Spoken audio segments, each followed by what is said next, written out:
Hi, everybody. Thank you for joining us in the webinar today. I'm Tricia Cease. I'm president of the Virtual Foundry, and I'm very glad to see all of your names appearing in our attendance list.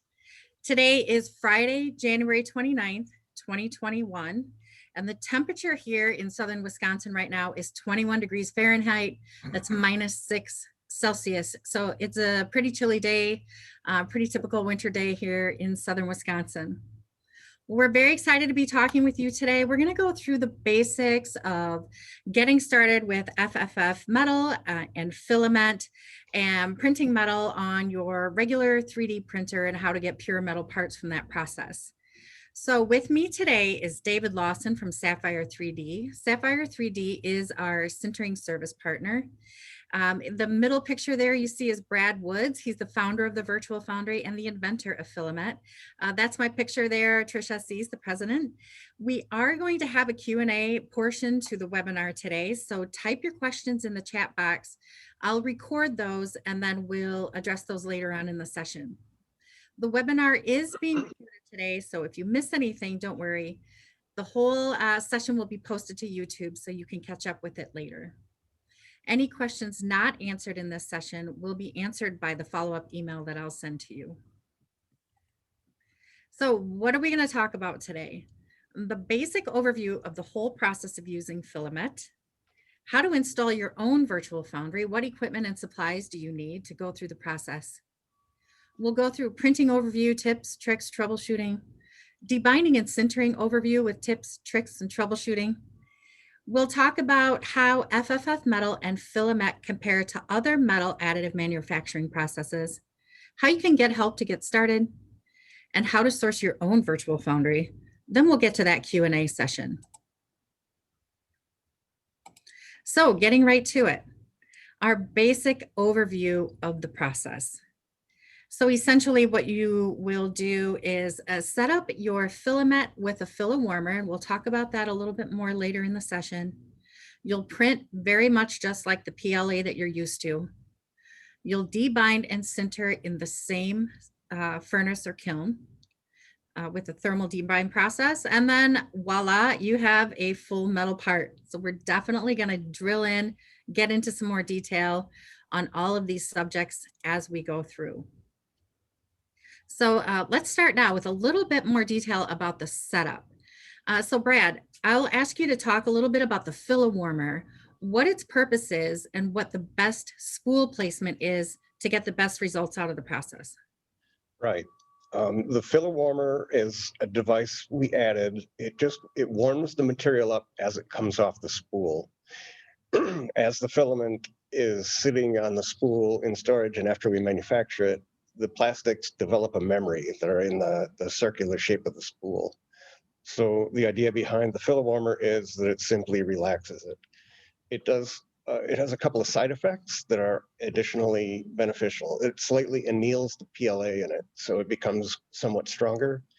And it dries it slightly.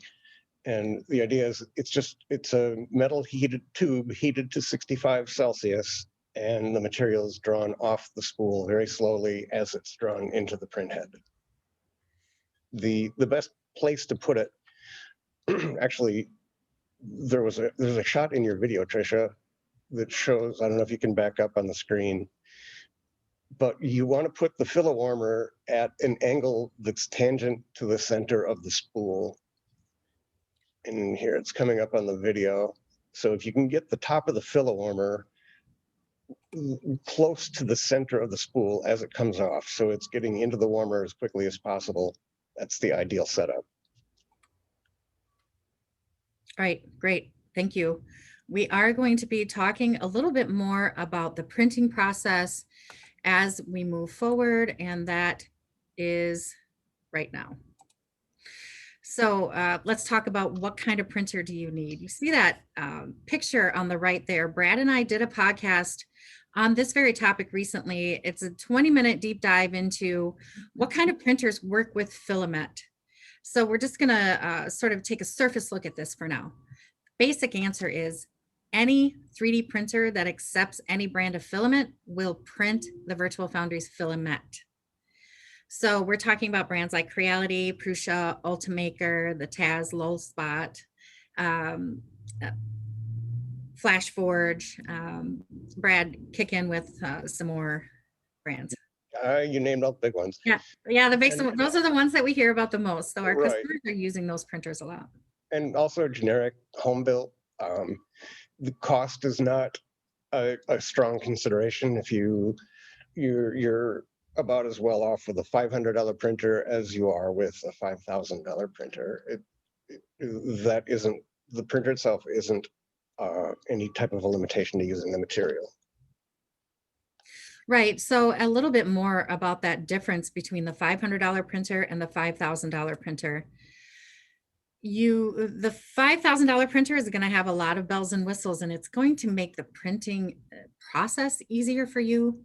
You're not necessarily going to get a commensurate improvement in print quality with that higher dollar printer. So the things that you're going to need to print are your Fdm FFF 3D printer, a Filawarmer, some blue painter's tape. We call it blue painter's tape in the US. I don't know if it's called the same thing outside the US, but it's basically a non-adhesive tape that we lay down on the print bed. The filament really sticks to the print bed. So we need that layer in between to make sure that we can get the print off of that.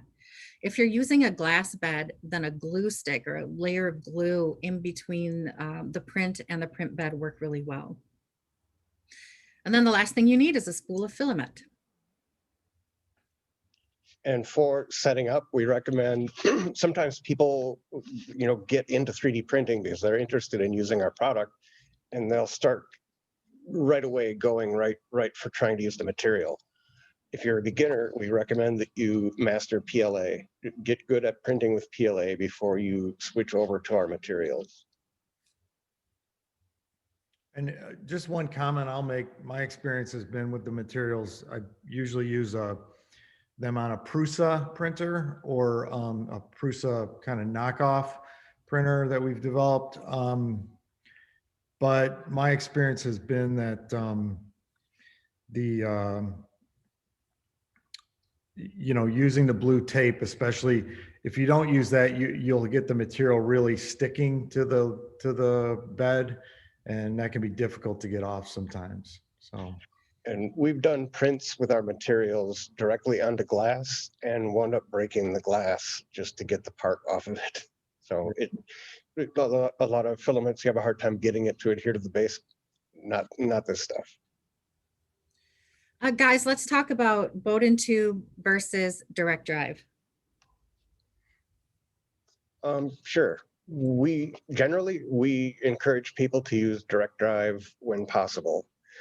The exceptions are pretty much Ultimaker. Ultimaker, they have a pretty big footprint in the market, and they're very costly, and you're not going to alter that computer or that printer to make it into a direct drive. So we have a lot of users that use the Bowden tubes in that scenario, and it does work. We just have better luck with the direct drive. The printers that we sell, we'll actually take like an Ender 3 or an Ender 5, and then convert it with, say, like a micro Swiss direct drive unit. The other change that you will need to make to your printer is to use a hardened or stainless steel nozzle sized at 0.6 millimeter or 0.8 millimeter. But that's really the only change you're going to need to make in order to print filament. If you choose to go to the direct drive versus the Bowden, that's certainly up to you. You will need that hardened or stainless steel nozzle, since the filament will wear out a brass nozzle pretty quickly.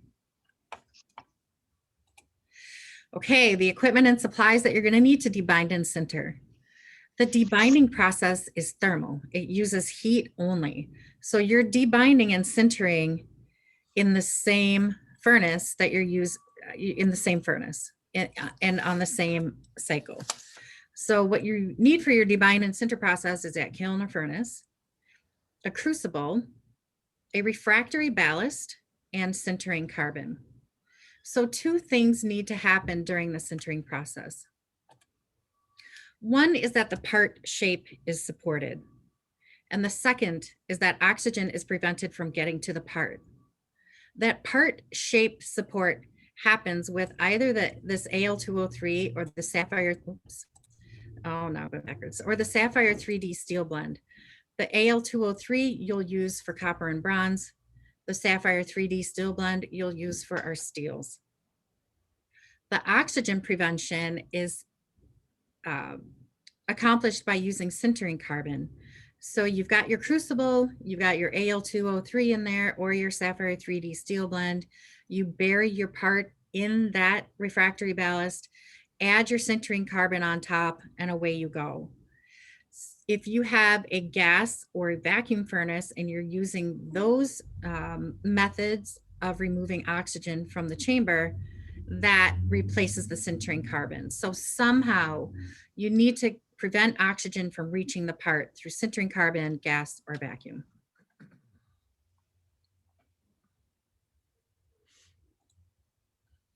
So let's talk about the basic print settings and how to make adjustments to get your part to come out just the way you want. It's going to be very similar to what you're used to with PLA. So a 235 Celsius nozzle temp, typically a 50 degrees Celsius bed temp, that hardened stainless steel nozzle at a little bit of a larger size that I mentioned a couple of minutes ago. Brad, talk to us about, and David too, talk to us about what other print settings advice that you have as people get started. Right. The number one most common mistake is under extrusion. And on Trisha's slide here, you can see the one on the left. That's a piece of bronze or copper, but it was printed, the flow rate was too low. So the one on the left is just that. It gets a really rough texture and it develops a really unique, strangely recurring pattern. It's kind of interesting. But that will lead to voids in your print and loss of strength and other undesirables. The one on the right is the same G code, but I turned the flow rate up to probably 105 to 110%. So it's just bringing it up a little bit. Do you have any comments, Dave? Yeah, I mean, we typically target, like you mentioned, 105%. And the other comment I would make is that when I've seen kind of defects in the quality of the printing, one thing, and I tend to forget about this, is I will use either a hardened steel 0.6 nozzle, or I've got these diamond coated ones that I've been kind of experimenting with. And you know, they, even with those nozzles, over time with these materials, the 0.6 can become a larger opening. Yes. And so when all of a sudden I realize I'm having print quality issues, and you know, what's in order is typically a nozzle change. So sometimes you got to be on the lookout of that and make sure your nozzle is fresh and isn't wider than the 0.6 size. Yeah, this is an excellent point. In fact, we've had problems like this, and then go to check it, and our 0.6 nozzles will, after running a lot of material, will be close to 0.8. So they wear on the inside of the nozzle, not just the outside. Right. Okay, great. Thanks, guys. So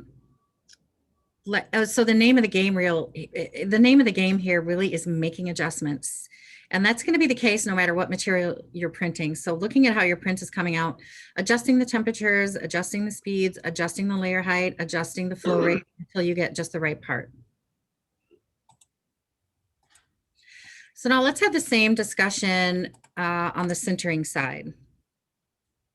The basic debind settings you'll find on our website, and the how to 3D print metal. You also get, when you order from a filament from us, you also get a piece of paper that outlines the settings for you. David, walk us through the basic debind and sinter settings. Yeah, I mean, they're on the table on your website. I think it's going to come up on another slide, but basically what you're trying to do is you've got that crucible that you showed earlier on one of the slides. I've got one here. And as you mentioned, it's full with the refractory as well as the carbon on top. You've got to heat this up. Not only this, but you've got to heat up initially your inside walls, the entire sort of kiln area as well. So during the debind, you're kind of letting everything kind of heat up and ramping up. And then to get that plastic out that Brad mentioned, that's part of the material. And typically, Brad, I don't know, some of the typical materials are now 90% metal or 10% plastic. So you're trying to get that plastic out. You'll stop at a certain setting, and I think it's, I don't know the numbers in front of me exactly. It could be 900 Fahrenheit or 800 Fahrenheit. There they are. So around, depending on the material, so the debind temp might be 482 for the bronze Celsius, or a little bit lower for the steels. But what you're trying to do is you'll then hold it at that temperature for a prescribed time to get the plastic out. Now, one thing we've seen is debind can have a really important role in the shape of the part. If you debind it not long enough, or depending on the characteristics of your part, you can get a buildup of gases in the part that need to be released as well. So you have to sometimes play with the debind time. Here we have, for example, 2 or 3 hours. Sometimes if you're not getting the results out of debind that you're looking for, you might have to extend that. I always recommend altering the debind time and the sintering times by like 15-minute increments, and then doing the same part and seeing what the results are. And to kind of help people visualize what's happening during the debind, the polymer that holds the particles together are designed to sublimate. So essentially they evaporate. They'll go from a solid to a gas without passing through a liquid phase. And this is how it's able to retain its shape. So, and just like if you were evaporating off water, I mean, if there's a lot of it, it's going to take a little bit more time. If the parts are thicker, it may behave somewhat differently. But there is always a magical combination. Sometimes it takes a little experimenting. We have a couple of questions specifically about this. When we're talking about bronze and copper, there is a pause between debind and sinter where you add the sintering carbon. In the case of the steels, that sintering carbon is going on in the beginning. But with bronze and copper, you're adding it later. And the reason for that is when it's included from the beginning, it tends to burn up faster. So there's a pause after debind where you add the sintering carbon, and then you'll be able to preserve a little bit more of that. Now, some of our users are going through the debind process, letting the part cool or letting the furnace cool, maybe coming back the next day, taking that crucible out and adding the sintering carbon, putting that back in. Make sure that you're cutting the power to your kiln when you're taking things in and out of it. Talk about that a little bit, David. Is that okay? I know that's something that we've done around here and gotten really good results with it. Yeah, I've done it both ways. I was initially doing it that way the first time I started doing it. And just from a timing standpoint, I was also able to, while it was still elevated in temperature, do what you said, Trish, which is unplug the kiln, take the power off, even though it's still hot. And then using the right equipment, gloves, tongs, that kind of thing, pull the crucible out, add the carbon, and then put it back. But there's nothing wrong with, if you've got the time, the additional time to let it cool down. Sometimes it's good to actually, and I've done this where I actually examine the part after debind and say, okay, it looks good, it's on track, and then carefully bury it again in the crucible and set it up for the sintering cycle. So, but to Trish's point, yeah, that was the biggest thing, was because the ramping is slower, with the bronze and copper cycles, and it's a little faster with the steels. We were seeing, especially with the copper, the burning off of the coconut shell carbon too fast. And so what happens there is you end up getting a part that's very oxidized or sometimes crumbly. It just didn't sinter right because of that oxidation. So adding the carbon later was kind of a big breakthrough step for us for the bronze and copper. So let's talk about how, if you can reuse the refractory ballast and the sintering carbon. So the sintering carbon does get used up, but you should have about 25% of that left over. So David, talk about those refractory ballasts and how to reuse those and how many times and how to tell if you can continue to use it. Yeah, so the refractory ballast, the typical AL 203, I use over and over quite often. It will get a little darker. Sometimes with the copper, it gets a little bronzy orange and you mix it up. But I'm able to use that over and over. And then occasionally I'll refresh it with some additional new material. The coconut shell carbon, the stuff that remains is like the 20 or 25%. First of all, that's a really good point. We did have someone recently email in that they were having difficulty and their part was coming out all oxidized. And so it was kind of the clue that, hey, perhaps, you know, oxygen is getting to the part. So how much carbon do you have left? And in their case, they were saying they didn't have much carbon left. So it was a clear indication that they ran out of carbon during that step. And one of the things we saw was their kiln's a little bit different than what this cycle was developed on.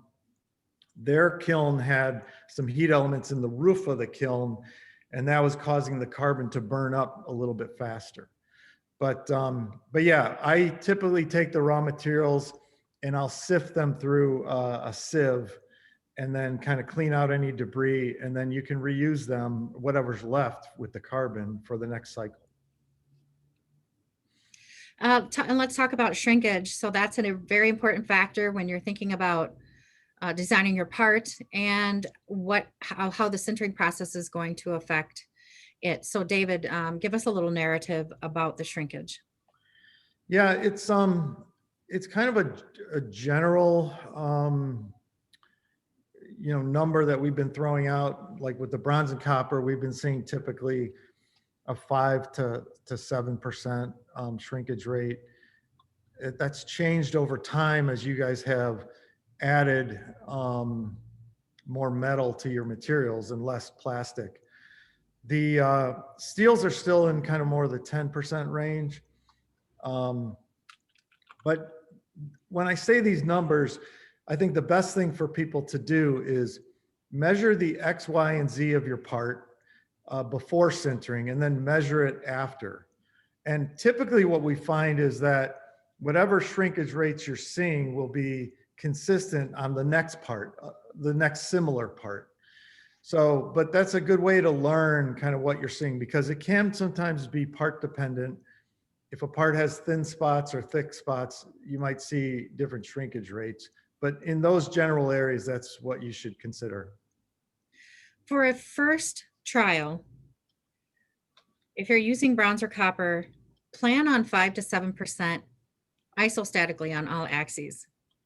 And then as David said, you're going to measure before going in the furnace, you're going to measure coming out of it. And that will give you a clue to how parts are going to behave in your system and how that general shape of part will behave in your system.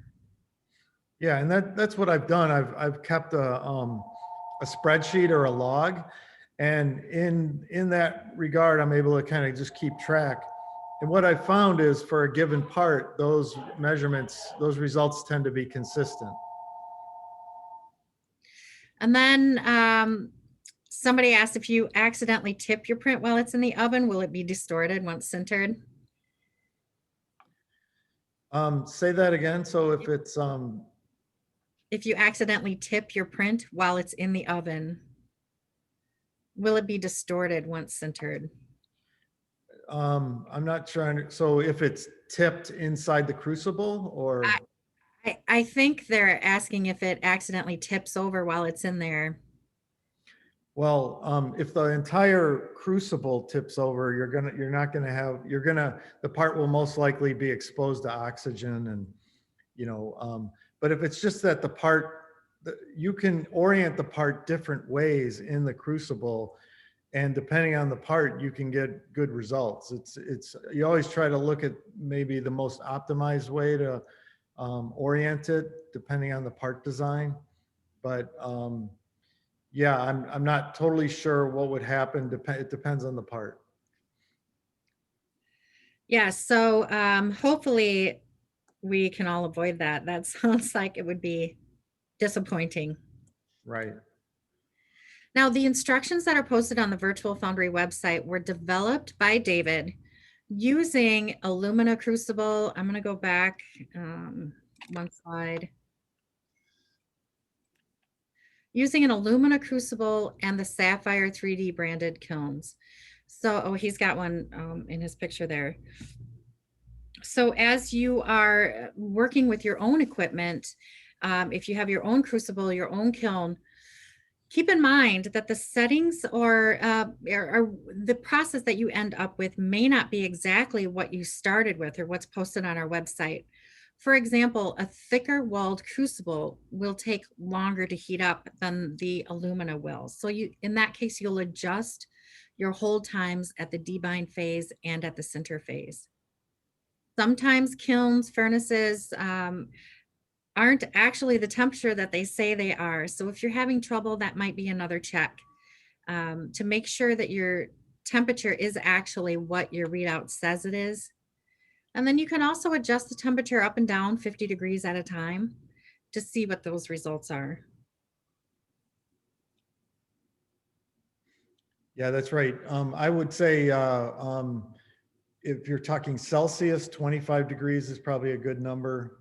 And then if you're talking time adjustments, again, always using the same exact part so you can be very consistent. Maybe alter your time adjustments by 15 minutes, up or down. Okay, one more question before we move away from the sintering topic. Can I make one more point just on that real quick, Trish, on the adjustments? It's really important to, if you are working with this, to do some trials, to try different things, because it's really kind of neat. You'll see the impact, the levers that you can pull in terms of time and temperature for your given setup. And you'll see what the effect is, and you'll learn a lot more by doing, 5 or 6 trials of the same part at different settings and see what impacts your sintering process. That's all. All right, thank you for that. Now, what we see on the screen here is a picture of, I don't know, can you see that chat box on the screen? Is that getting in the way? A picture of ceramics. Now, we talked about shrinkage in the metals, but tell us a little bit about those ceramics, David. Yeah, so I don't know if this was a little while ago, but this was your ceramic material, and Brad, I think it was 40 or 50% plastic at the time. And so the one that's brown looking is right off of the printer with a little bit of sanding done to it. And the other one that only has the jug that has the single handle, that one was the same size as the brown one. So the brown one is before sintering, and the one that looks like a ceramic, part was post sintering. Now, interestingly, these were not put in a crucible or any kind of refractory. They were just placed in the kiln. So that's the nice thing about the ceramics, is you can just place them in a kiln on like a little shelf or something, and fire them like ceramics. So this one here, and also it's an open environment, so there was no coconut shell carbon needed either. So their ceramic materials are quite versatile. We haven't talked about them as much in different calls before, but I'm excited to try more stuff, and especially as you guys increase the ceramic content, Yeah. and the shrinkage will become a lot less. But here you can see quite a bit of shrinkage and cracking, a little bit of cracking in there. Yeah, thank you for pointing that out too. The process is a little easier because the ceramics aren't subject to that oxygen damage, so you don't have to worry about that oxygen issue so much. Right. Debinding and sintering is a huge topic. We do have one more question before we move away from that. How long can you keep the debind without damaging the debind temperature, I'm going to say, without damaging the material? You know, myself personally, I haven't done anything where I've done some crazy long debind times. My understanding is holding it at that temperature, you'll gasify, like Brad said, all the plastic out of there. And, you know, the only thing I could think of is that maybe over time, if the part is held at that elevated temperature, depending on the part, you might get some sagging or something. I don't know. Right. And some of the materials, like the peak debinding temperature is, I think we're using 900 right now, Dave. And at that temperature, most of the metals that we work with aren't particularly reactive. So they could stay at that temperature for quite a long time, but copper held at that temperature is going to slowly absorb oxygen, and it's going to change metallurgically. Right. And one more comment about those target temperatures. That's the temperature readout from your kiln. Yeah. So I always like to emphasize that, and I've done a couple tests on this, that the temperature inside the crucible is going to be lower than that. So, because a lot of times the plastic gasified temperature you don't have to be at that temperature for that to happen. It can happen at like 700F or something like that. But those are the settings for the kiln to get the right temperature on the inside of the crucible. Right. So if you Google the sinter temp for some of these materials, you're going to find temperatures that are slightly lower than what we're suggesting here. And that's exactly the reason why. Right. Because I don't have an exact readout, although I have done some tests where I've put a thermocouple inside the crucible, and I see anywhere from 75 to 100 degrees sometimes difference between the readout and what the temperature is on the inside of the crucible. Okay, let's talk about this process compared to other metal additive manufacturing processes. So we know about things like selective laser sintering, DMLS, BASF has that ultrafused material, Desktop Metal, Markforged have that Metal X, so those are closed systems. So we're just going to talk a little bit about how the Virtual Foundry and the Filament process is different from those. If we talk about the one that's closest, that would be that BASF ultrafused material. Now, Filament and the ultrafuse are going to print in very much the same way. They're both designed to print in common 3D printers. There will be some minor differences, but they're substantially the same. Where the big difference comes is in that post-processing. So again, Filament debinds thermally. You're only using heat for that process, where the ultrafuse is going to require their special catalytic debind process and sintering equipment. Then when we look at the closed FDM systems, the Desktop Metal and the Metal X by Markforged, they're requiring their proprietary equipment. Again, they've got a chemical debind process involved in there, and it's a pretty locked down system. You're also reliant on the materials that they offer. So where we're different there is, again, that thermal debind. You've got that flexibility in equipment. You're using the 3D printer that you like. You're using the kiln that you like, and you don't have to mess with any chemicals in the process. Then when we move into the powder bed system, now we're really talking about safety and cost. So there's no open powder in the process. The powder is all encased in that plastic binder. Material changes are as easy as switching to a different spool. So really some key differences there. The biggest, the flexibility in equipment and that thermal debind process. Brad, Dave, would you like to expand on any of that? Do you have anything? Go ahead, Brad. Oh, sorry. Actually, go ahead, Dave, if you could. Yeah, I was just going to say that for me, it was just the ease of use and the accessibility of this process, being able to use my printer. I had originally had a kiln that I was using to start some of the development. But the other thing I would say is that I feel like we're only in the early beginning stages of this. And this process that we're using right now is going to continue. I'm going to continue to do work, but as you folks start to do work on it, people will get more insights and we'll be able to probably improve this process quite a bit.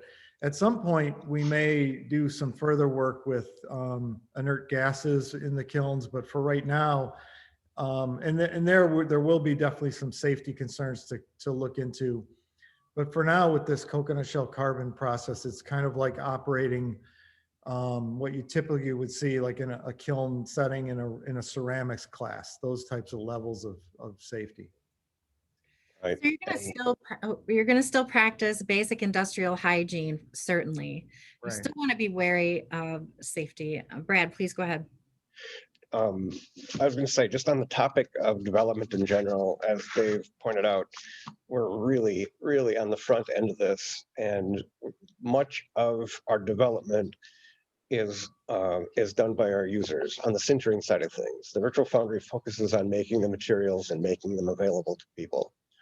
We do fundamental testing and research, and early on we did a lot of sintering. As time has passed, people like Dave have come along that have helped us take the process much, much further and much, much faster than we could internally. We currently manufacture probably 15 different materials, and it would take an incredible amount of resources to perfect the sintering cycles of 15 widely varied different materials. So as people come online, we've had people have been really good about sharing their experiences, sharing their information, and the Virtual Foundry is doing our best to curate that information and then make it available to the other users. We've had tremendous input from our customers, and we have made some changes based on some of that input. So it's important to us to be in contact with you. We love talking with our customers and having relationships and partnerships with you. Also, David started out as a customer, and now he's built a printing and sintering service business based on this material. So there are just so many possibilities, and Brad's right. It takes us all to move it forward. And the first podcast that Brad and I recorded together was all about democratization of manufacturing. And that's what we're working toward. So we're spreading that ability out rather than it being contained by just a few people. Yeah, and the only other thing I would say is there's some exciting things coming up. And, working with Brad, but also just kind of doing some testing. Going into liquid phase sintering, and that's a whole nother thing. You can Google that, take a look at that, but that's to try to maybe go a little bit farther with less porosity of the parts, a little more strength, that kind of thing. So again, those are the type of development things that are always going on. Who knows when we'll get there, but I feel like we're just like a year, a little bit more into this, at least in my involvement. And, there's a lot more room to run. A couple other comments real quick. You got the picture there of the skulls. That's some of my favorites because, you see the skull before and then after sintering. And I just like to look, that little skull is only kind of little, like 1 inch side skull, but it was one of the first parts that I got to work successfully with this method. And just to let others know, we went through a number of trials where I wasn't getting the part to sinter, and then you finally got it. So like I said, pick a part. That was one I picked, and I just kept doing it over and over until I got that result. The benchy boat at the bottom there is quite a difficult 3D print. And you're seeing it post sintering, so you're seeing some sagging and things like that. But I probably have a picture somewhere pre-sinter, but their material's printed really well. This is always a good test thing for printing. But you can also see some of the challenges with sintering, as you see the top sag down, a little bit of cracking here and there. And those are things just over time we'll have to continue to work on to try to figure out how to address. Agreed. Okay, let's talk about how to even get started. Well, you absolutely should use the Virtual Foundry and Sapphire 3D as your resources. There are a couple of paths forward. You can get your feet wet by getting a part sintered by Sapphire 3D. And in that way, you can just see what the sintered parts are like. If you're thinking about adding this to your work process, this is a way for you to get your hands on a sintered part before you go all in on the system. Sapphire 3D does have a sinter quoting tool on their website. If you would like them to also print for you, you'll get in contact with Dave directly. If you're ready to just dive right in, all you need to do is buy a spool of filament, a filler warmer, make sure you've got the right nozzle, and off you go if you already have a 3D printer. And one of the things that I think is unique about the Virtual Foundry is that we're accessible. You can contact us. We'll support you, help you if you're just starting to looking at how to solve a problem. You know, we'll provide any input that we can. And we work in. You'd be shocked at the number of different industries that we talk to in a week. It's really interesting. And people from all over the world. Somebody in the chat box earlier wrote hello from Brazil. And one of my favorite parts of this work is talking to people from all over the world. I love that part. So anywhere you are, please reach out. When you write or you call in, you'll get me directly. So we'll be in immediate contact with each other. So how do you source your own Virtual Foundry? Well, the Virtual Foundry and Sapphire 3D both offer a complete system package. So that's going to include all the hardware, the printer, the kiln, everything that you need to debind, sinter, and finish your parts. And we're going to train you on using all of that as well. So that's a full system package, all the hardware, including some spools of filament. So you're going to get everything that you need there. You can also buy and use the printer of your choice. If you already have a 3D printer, you're ready to go. You can buy or use the kiln of your choice. Now, we've been talking about the kilns. So let's talk about the Sapphire 3D kilns in particular. There are two models that the Virtual Foundry and Sapphire 3D have available, a starter version and a pro version. The differences are going to be in the chamber size. They also have different power requirements and things like that, but we can talk more about that when we talk to each other. The benefit of using this particular brand of kiln is that all of the sintering development that has been done on these kilns. So we'll be able to provide the most robust support on this particular brand. The other benefit of these is for their size, they're the highest temperature kilns in the price range as well. So please look around, be comfortable with your choice, but do give those Sapphire 3D kilns a good look. And hello from Austria. I love it. Please keep doing that. Okay, now we're on to the Q&A part, and I have a little bit of administrative tasks here to do. Hold on just a moment. So we're gonna, whoops, back up. Well, I guess we can leave that here. One of the questions is it possible to sinter an under-sintered part again? Yes, I've done that, and it was a great learning because I had a part that was, I actually tested it first on a part that had crumbled on me. And so I said, I wonder if I just put this part back in, and it came out fully sintered. And so then I've done that a number of times where I will test a part. So after it comes out of the kiln, it's all cooled down, I will poke it or etch it with a little tool like this. And I can tell if it's, you know, sintered metal or if it's still got some powder to it. And if it does, without keeping the part intact and not breaking it or crumbling it, I will put it back in for maybe a little lower, same temperature, but a little less hold time at sintering. And that has worked successfully for me. I've mainly done that on bronze and copper, but I believe it will work on the steel as well. It should.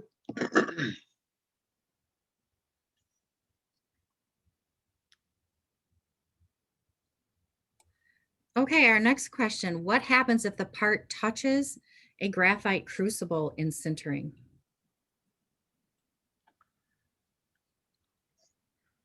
I haven't worked a lot with the graphite crucibles. Brad, you may have early on, I think. I'm trying to remember. Yeah, we used them pretty extensively for a while. Just the really huge ones, like they use for casting iron and that kind of thing. Early on we sintered in those. So I mean, so we have piece like this is a 6 pound piece of copper.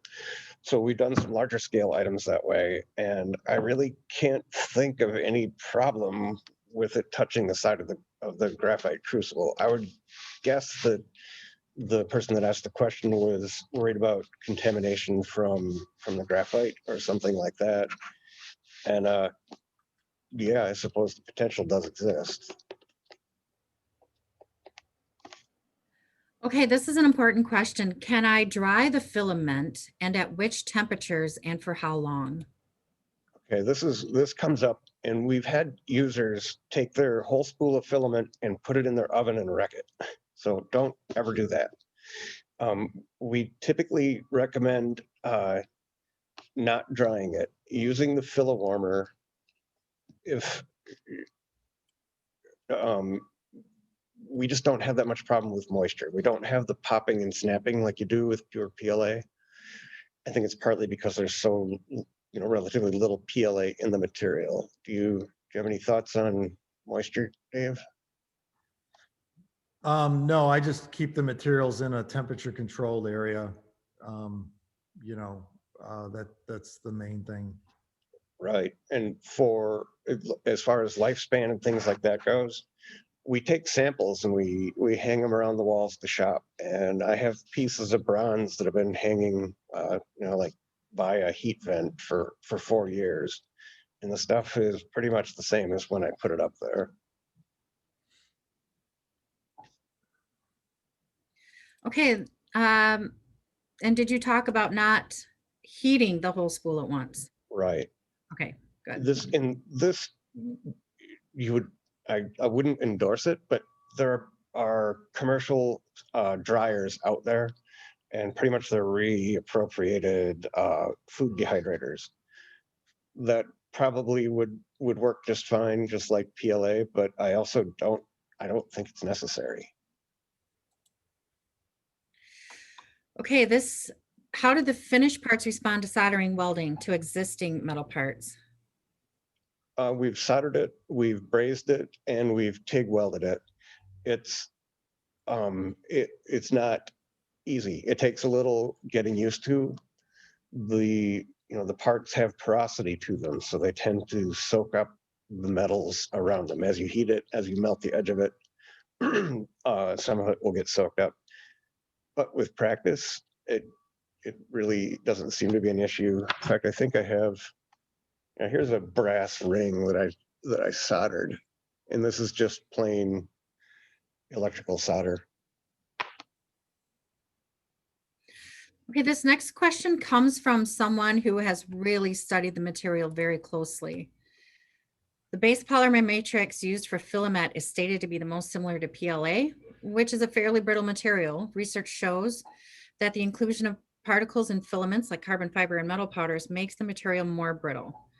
Are there specific reasons that flexible polymers such as polypropylene or nylon were not used as the base matrix? Other than hygroscopy, is it the sublimation process? It is the sublimation process. It's a method of removing the thermal polymer without sorry, somebody just walked in, easily. So chemically, this was the best solution to the problem. Tell us about the spool diameter. They are larger than normal spools. Yeah, the outer diameter is 12 inches, and then the barrel is 10 inches. And there is, I think they're about 1.5 inches wide. I should probably know that offhand, but no, the outer diameter of the spool is 12 inches. The barrel is 10. And tell us why they're so big, Brad. This went back to the flexibility problem that the previous question was getting at. It's easier to bend it over a wider radius. We literally went to the larger spool so that we could put more metal in it. Okay. And then how much length of filament is on a 1 kilogram spool of the different materials? We measured this for copper. 175 copper at 1 kilogram comes out to be right about 100 yards.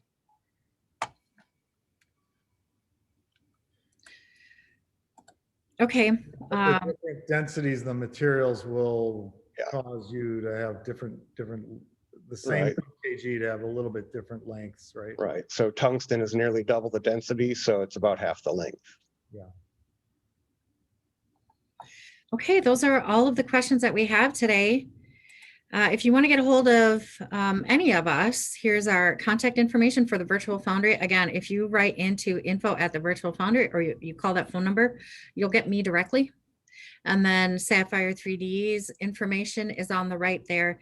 I'll send a follow-up email that will include a link to that which 3D printer should I use podcast, as well as a link to the printing, sintering, or debinding and sintering instructions. One more question coming in. I gather your focus is mostly industrial manufacturing, but do you have any art schools working with this? So certainly the applications that our customers are running are really run the gamut. So you're right, we are working with some people in industry, a lot of universities, research organizations, not as many in the K-12 section of education, but we do have some independent artists who are working with our material as well. Art is a popular topic. Yeah, I would say, I think that's an area that very much a big area of interest, especially with the bronze and the copper. You can do a lot of things as artisans. And so we've been working with different people, different folks have started to reach out and kind of let them know versus casting what they can create with these materials with 3D printing. We're starting to see more and more application in cosplay, special effects, and prop making, which is really interesting.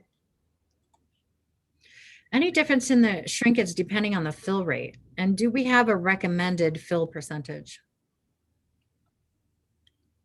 Want to tackle that, Dave?